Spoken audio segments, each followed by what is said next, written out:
नमस्कार विद्यार्थी मित्रांनो, व्यंकटेश एज्युकेशन अँड संस्कृती आपल्या चॅनेलवर सर्वांचे सहर्ष स्वागत आहे। आजच्या व्हिडिओमध्ये आपण 5वी स्कॉलरशिप शिष्यवृत्ती परीक्षा विषय बुद्धिमत्ता याच्यामधील नवीन टॉपिक विशेष प्रश्न याच्यामधील स्वाध्याय 11.1 आजच्या व्हिडिओमध्ये आपण सोडवून घेणार आहोत।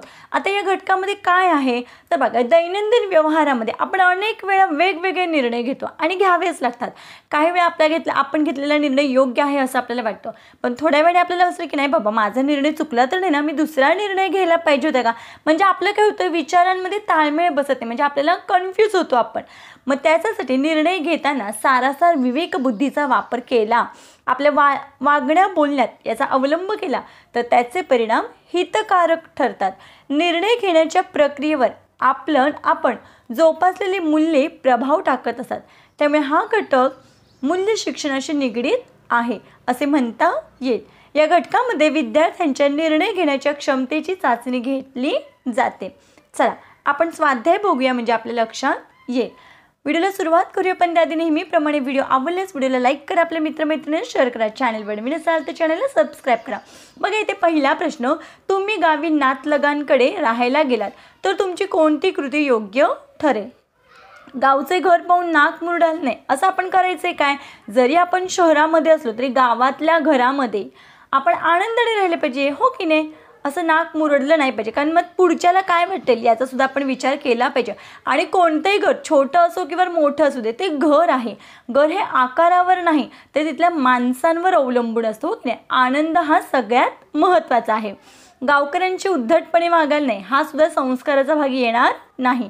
गावकऱ्यांपासून 2 हात दूर राहाल हे पण अयोग्य आहे। घरातील गावातील लोकांशी मिळून मिसळून वागाल, बरोबर आहे। आपण जर पर्याय क्रमांक 4 सारखी कृती केली तरच त्यांना सुद्धा आणि आपल्याला सुद्धा आनंद मिळू शकतो, म्हणून आपल्या या प्रश्नाचं उत्तर आहे पर्याय क्रमांक 4।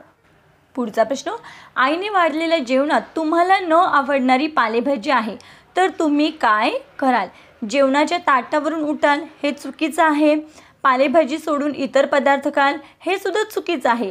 पालेभाजीसह संपूर्ण जेवण आवडीने खाल, पर्याय क्रमांक 3 ही कृती काय आहे, योग्य आहे। जेवणात पालेभाजी केली म्हणून आईवर टाफराल ही पण चुकीचं आहे। बघा, आपण पालेभाजीसह संपूर्ण जेवण आवडीनं खाल्लं पाहिजे, कारण प्रत्येक भाज्यांमध्ये आपल्या शरीरासाठी आवश्यक असणारे जीवनसत्व आणि खनिजे थोड्या प्रमाणामध्ये असतात, त्याच्यामुळे आपल्याला आवडेल तोच आहार घ्यायचा असं नाही आहे।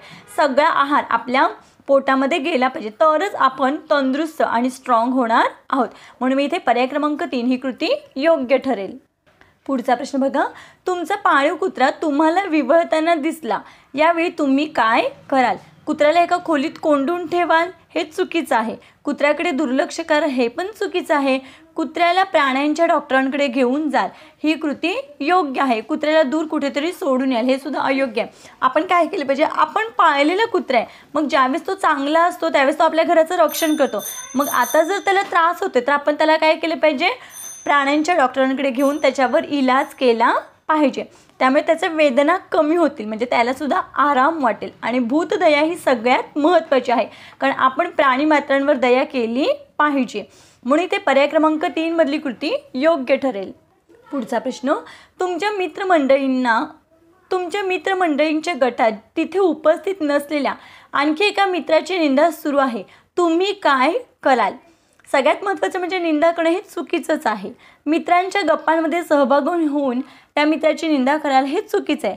मित्राची निंदा करतात म्हणून मारामारी कराल हे पण चुकीचं आहे। आपल्याला मारामारी करायची नाही। जर आपण मारामारी केली तर ते निंदा करणारे मित्र आणि आपण मारामारी केली म्हणून आपण, त्याच्यामध्ये काही फरक राहिला का, नाही।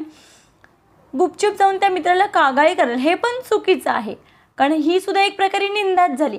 त्या मित्राबद्दल 4 चांगल्या गोष्टी इतर मित्रांना ऐकवाल, बरोबर आहे। कोणताही मित्र पूर्णतः चांगला किंवा पूर्णतः वाईट असा नसतो, प्रत्येकामध्ये एक तरी गुण चांगला असतो। म्हणजे एखादी गोष्ट आपल्याला नाही पटली तर आपण त्याची चांगली गोष्ट त्याच्याकडे कॉन्सन्ट्रेशन केलं पाहिजे, ते चांगल्या गोष्टीकडे लक्ष दिलं पाहिजे, वाईट गोष्ट सोडून द्यायची, कारण आपल्यातही काही गुण वाईट असतातच, त्याच्यामुळे चांगल्या गोष्टींवर आपण फोकस केला पाहिजे, म्हणून मी इथे पर्याय क्रमांक 4 मधली कृती योग्य ठरेल। पुढचा प्रश्न, उद्या परीक्षा आहे आणि टीव्हीवर तुमचा आवडता चित्रपट सुरू होणार आहे, अशा वेळी तुमची कोणती कृती योग्य आहे। अभ्यास बाजूला ठेवून ठेवून टी व्ही बघत बसाल हे चुकीचं आहे, कारण आपण अभ्यासच केला पाहिजे. घरी कोणालाही टी व्ही बघू देणार नाही हे पण चुकीचं आहे. पुन्हा कधी चित्रपट बघू असे म्हणत अभ्यासावर लक्ष केंद्रित कराल, बरोबर आहे. परीक्षेमुळे चित्रपट बघायला मिळत नाही म्हणून चिडचिड कराल, हे चुकीचं आहे. मग इथे पर्याय क्रमांक 3 ही कृती योग्य आहे, कारण तो चित्रपट पुन्हा कधीही लागू शकतो, हो की नाही. पण आपली परीक्षा पुन्हा होईल का नाही, म्हणून आपण त्या परीक्षेच्या अभ्यासावर लक्ष केंद्रित केलं पाहिजे. म्हणून इथे पर्याय क्रमांक 3 मधली कृती योग्य आहे. पुढचा प्रश्न बघूया. तुमचे एखादे वर्तन तुमच्या मित्राला आवडले नाही, तुम्ही काय कराल? गेलास उडत म्हणून त्याच्यापासून दूर राहाल, चुकीचं आहे. तुमचे वर्तन का आवडले नाही हे विचाराल आणि तशी सुधारणा कराल. दुसरा क्रमांकाची कृती योग्य आहे. मित्राचे दुर्गुण दाखवून त्यांच्याशी वाद घालाल, हे पण चुकीचं आहे. मित्राशी मारामारी कराल, हे सुद्धा चुकीचं आहे. मग इथे पर्याय क्रमांक 2 हे योग्य आहे, कारण खरंच आपल्याही काही गोष्टी चुकू शकतात. मग त्या मित्राला पण गोडीत विचारलं पाहिजे की का बरं, म्हणजे का वर्तन आवडले नाही, आणि हे विचार, आणि जर तसंच काही चुकीचं असेल तर आपण त्याच्यामध्ये सुधारणा केली पाहिजे. म्हणून इथे काय आहे, पर्याय क्रमांक 2 ही कृती योग्य आहे. पुढचा प्रश्न. मित्रांकडचा स्मार्टफोन तुम्हाला खूप आवडला, तुम्ही काय कराल? आईबाबांकडे स्मार्टफोन घेऊन देण्यासाठी हट्ट धराल, हे चुकीचं आहे. कारण स्मार्टफोन ही काय आपल्या गरजेची वस्तू नाही, ही चैनीची वस्तू आहे. आणि मग प्रत्येक आईवडिलांना शक्य होईलच असं नाही. त्याच्यामुळे काय, आणि उपयोगी असेल तर आईवडील घेतातच, त्याच्यामुळे हे घ्यायचा हट्ट करायचा नाही आहे. आपल्या उपयोगाचं एखादं पुस्तक तुम्ही वडिलांकडे किंवा आई वडिलांकडे मागितलं तर ते नक्की तो हट्ट योग्य आहे. चांगल्या गोष्टींचा हट्ट जरूर करावा, पण चैनीच्या वस्तूंचा हट्ट काही उपयोगाचा नाही. त्याच्यामुळे पहिलीच कृती अयोग्य आहे. मित्राकडे त्याचा स्मार्टफोन वापरण्यासाठी मागाल, हे पण चुकीचं आहे, कारण उद्या त्याच्यामध्ये काही बिघाड झाला तर ते आपल्यालाच भरपाई द्यावी लागेल. त्यापेक्षा तो न वापरायचा, मागायचाच नाही. स्मार्टफोनमुळे आजार होतात असे मित्राला सांगाल. आपल्याला सध्या स्मार्टफोनची आवश्यकता नाही असे म्हणाल. म्हणून मग इथे योग्य कृती आहे पर्याय क्रमांक 4. आता आपल्याला आवडला तर आपण त्याला कशाला काय सांगायचं आहे, त्याची मर्जी, तो वापरो अगर ना वापरू दे. फक्त आपण काय केलं पाहिजे, आत्ता सध्या आपल्याला स्मार्टफोनची गरज आहे का, नाही आहे, म्हणून आपण काय केलं पाहिजे, स्मार्टफोनची आवश्यकता नाही असेच आपण म्हटलं पाहिजे. जेव्हा लागेल त्यावेळेस आपण घेणारच आहोत. पुढचा प्रश्न बघा. कबड्डी खेळताना विरुद्ध संघातील खेळाडू जखमी झाला, तुम्ही काय कराल? त्या खेळाडूला वैद्यकीय मदत मिळवून द्याल, त्या खेळाडूला बाहेर काढून खेळ पुढे सुरू ठेवाल, कशी जिरवली म्हणत या खेळाडूला खिजवाल, तुझी खेळाची पात्रता नाही असे त्याला म्हणाल. हे तीनही पर्याय चुकीचे आहेत. पहिलं योग्य आहे. त्या खेळाडूला आपण काय केलं पाहिजे, वैद्यकीय सेवा मिळवून दिली पाहिजे, कारण खेळताना आपण प्रत्येकजण खेळाडूच आहोत. खेळाडू वृत्तीच आपल्या मनामध्ये पाहिजे, कारण त्याच्या जागी जर आपल्याला लागलं असतं तर आपल्याला कसं वाटलं असतं. म्हणून मी इथे काय करायचं आहे, त्याला मदत केली पाहिजे, वैद्यकीय मदत मिळवून दिली पाहिजे. म्हणून इथे पर्याय 1 ची कृती योग्य आहे. पुढचा प्रश्न. तुमचा वाढदिवस घरी साजरा केला, त्यामुळे घरात खूप कचरा झाला आहे, तुम्ही काय कराल? घरातली दुसरी कोणी साफसफाई करतील याची वाट बघाल, हे चुकीचं आहे, कारण वाढदिवस झाला त्याआधी घरातील प्रत्येकालाच काही ना काही काम असतं. कंटाळा आलं म्हणून साफसफाई करणे टाळेल, हे पण चुकीचं आहे. दुसऱ्या दिवशी मोलकरीण साफसफाई करेल असे म्हणाल, हे पण चुकीचं आहे. घरातील सदस्यांना साफसफाईच्या कामात मदत कराल. चौथी कृती योग्य आहे, कारण प्रत्येकाने जर कामं केली तर ते काम लवकर होणार आहे. पुढचा प्रश्न. अजंठा लेणी पाहायला गेल्यावर तिथे तुमची कोणती कृती योग्य ठरेल? तेथील भिंतींवर आपले नाव कोराल, हे चुकीचं आहे. त्याच्यामुळे भिंती खराब होतील. प्रत्येकाने जर नावं कोरली तर काय उपयोग होईल का, त्याचा नाही. मित्रांसोबत गोंगाट करीत फिराल, हे पण चुकीचं आहे. आपण सहलीला गेलोय कशासाठी, तेथील माहिती मिळवण्यासाठी. तेथील लेण्यांची जास्तीत जास्त माहिती गोळा कराल. मग इथे पर्याय क्रमांक 3 हे योग्य आहे, कारण आपण तिथली लेणी ह्या आपल्या ऐतिहासिक वास्तू आहेत. मग आपल्याला ते जेवढी जास्त माहिती घेता येईल तेवढी आपण काय करायची, माहिती घ्यायची आहे आणि त्याची नोंद आपल्या वहीमध्ये करायची आहे. म्हणून इथे पर्याय क्रमांक 3 मधली कृती योग्य आहे. पुढे प्रश्न बघा. घरात लग्न कार्य निघाले आहे, अशा वेळी तुम्ही काय कराल? कामांपासून अलिप्त राहाल, बाहेर खेळायला निघून जाल, मोठ्यांना मदत करण्यात तत्पर राहाल, मोठी माणसे बघून घेतील म्हणाल. पर्याय 1, 2, 4 चुकीचे आहेत. पर्याय 3 योग्य आहे, कारण आपण सुद्धा काय केले पाहिजे. आता लग्न कार्य म्हणजे हे मोठं कार्य असतं, मग त्याच्यामध्ये प्रत्येकाने जर आपल्या हाताला येईल ते काम केलं तर ते काय होणार आहे, मोठ्यांना मदत करण्यात तत्पर राहिलं पाहिजे. म्हणजे प्रत्येक जे पडेल ते काम, छोटं का असते ना, ते काम करण्याचा प्रयत्न केला पाहिजे. म्हणून ते पर्याय क्रमांक 3 हे योग्य आहे. पुढचा प्रश्न बघा. शिक्षकांनी तुमच्या मित्राच्या निबंधाचे खूप कौतुक केले तर तुम्ही काय कराल? शिक्षकांची अबोला धरेन, मित्रांशी बोलणार नाही, मित्राचे अभिनंदन करेल, आपलेच निबंध लेखन चांगले आहे असे सर्वांना सांगेन. चुकीचं आहे. बघा, एखाद्या वेळेस शिक्षक मित्राचं कौतुक करतील, एखाद्या वेळेस आपलं करतील, मग काही हरकत नाही.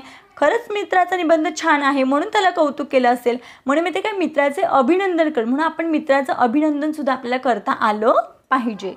पुढचा प्रश्न बघा, तुमच्या परिसरात एखादी मतिमंद व्यक्ती राहत आहे,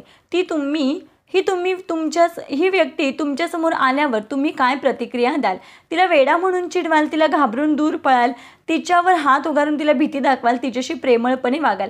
आता इथे पर्याय क्रमांक 4 ही कृती योग्य आहे, कारण आपण तिच्याशी प्रेमळपणाने वागलं पाहिजे. कारण आपण जर तिला चिडवलं तर ती अजूनच चिडणार आहे, अजूनच ती वेड्यासारखं वागणार आहे. तिला घाबरून दूर पळायचं का? तर नाही. तिच्यावर हात उगारून तिला भीती दाखवायला का नाही? तिला चिडवणे, भीती दाखवणे याच्यामुळे ती व्यक्ती अजून जास्त वेड्यासारखं वागेल.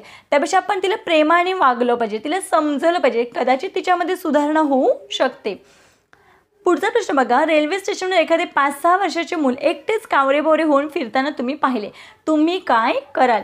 त्याच्याकडे दुर्लक्ष करून निघून जाल का? नाही, कारण तो कावराबावरा झाला, यात तो काहीतरी शोधत आहे. त्याला आपल्याकडे खाऊ देऊन निघून जाल का? नाही, हे सुद्धा नाही. त्याच्यावर खेचून तिथून निघून जाण्यास सांगाल, हे पण चुकीचं आहे. त्याची विचारपूस करून त्याला रेल्वे पोलिसांकडे सोपवाल. पर्याय क्रमांक 4 मधली कृती योग्य आहे, कारण आपण त्याची विचारपूस करायची आहे आणि तेथील रेल्वे पोलिसांकडे जर आपण त्याला सोपवलं तर रेल्वे पोलीस काय करतील? त्याच्या आईवडिलांचा शोध लावतील आणि तो त्याच्या आईवडिलांकडे सुखरूप पोहोचू शकतो. पुढचा प्रश्न बघा, शाळेत जाताना रस्त्यावर जादूचे खेळ चालू आहेत आणि तुमचा मित्र सुभाष तुम्हाला ते पाहण्यासाठी आग्रह करीत आहे, अशा वेळी तुम्ही काय कराल? सुभाषला तेथे सोडून एकटाच शाळेत जाईन, सुभाषला ओढत शाळेत घेऊन जाईन, सुभाषला अभ्यासाचे महत्त्व सांगून जादूच्या खेळाचा मोह आवरण्यास सांगेल, सुभाषच्या घरी जाऊन तो शाळेत न येता खेळ बघतो हे अशी त्यांच्या पालकांकडे तक्रार करेन. बघा, तिसरं हे योग्य आहे, कारण त्याला जादूचा खेळ बघण्याचा मोह झाला आहे, पण आपण त्याला अभ्यासाचे महत्त्व सांगितलं तर त्याचा जादूचा खेळाचा जो मोह आहे तो आवरेल आणि मग तो सुद्धा आपल्याबरोबर शाळेत येण्यास सहज तयार होईल. म्हणून मी इथे पर्याय क्रमांक 3 मधली कृती योग्य आहे. बघा, या पद्धतीने आपण स्वाध्याय 11.1 मधील सर्व प्रश्न स्पष्टीकरणासहित सोडवून घेतलेले आहेत. आशा करते आपल्या सर्वांना व्हिडिओ आवडला असेल. व्हिडिओ आवडल्यास व्हिडिओला लाईक करा, शेअर करा, चॅनलवर नवीन असाल तर चॅनलला सबस्क्राईब करा. व्हिडिओ कसा वाटला ते कमेंटमध्ये नक्की सांगा. भेटूया पुढच्या व्हिडिओमध्ये. तोपर्यंत नमस्कार. परीक्षेसाठी सर्वांना बेस्ट ऑफ लक. थँक्यू.